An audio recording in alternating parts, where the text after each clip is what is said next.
All right, if you want to be relevant in the world going forward, and you really kind of do, you need to be a person with interesting ideas. This isn't correct ones or verified ideas, but interesting ones. I believe that that is the currency of the future.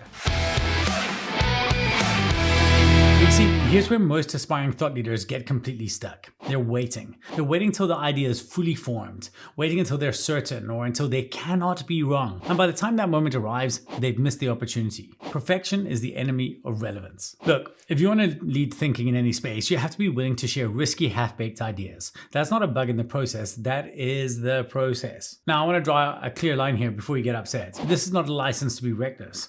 There's, to me, a fundamental difference between making predictions about the future and making claims about the present with bad data. One is intellectual courage, the other is irresponsibility. You know, in my talks, I might take a big swing at an idea with my audiences about the fact that it is inconceivable to me that our children or grandchildren will not have brain-computer interfaces. Now, I'm not claiming to know the future, but I'm telling you where my thinking is pointing, and nobody expects you to be a soothsayer. Here's something worth knowing. Experts are notoriously bad at predicting the future, right? This isn't an expert's game, it's a thinker's game, and anybody can play, and anyone can fail. I remember writing a blog post a few years ago about why people would never give up physical keyboards for touchscreen phones.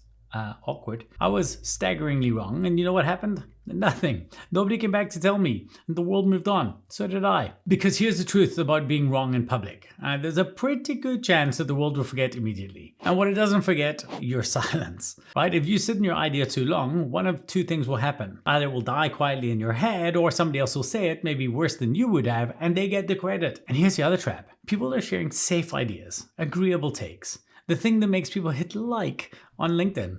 Yeah, that's nice. A cup of tea is nice. They mistake that for thought leadership, but it isn't. When somebody hits like, what they're actually saying is, yes, I already think that too. That's not thought leadership, that's thought agreeableness. What you actually want is them to hit that thoughtful emoji. The person who stops scrolling and thinks, I never thought about it that way before. Right? The world doesn't remember people who are eventually right. It remembers people who are interestingly early. If you're sitting on an idea right now, half-formed, a little risky, not quite ready, that's the one worth sharing.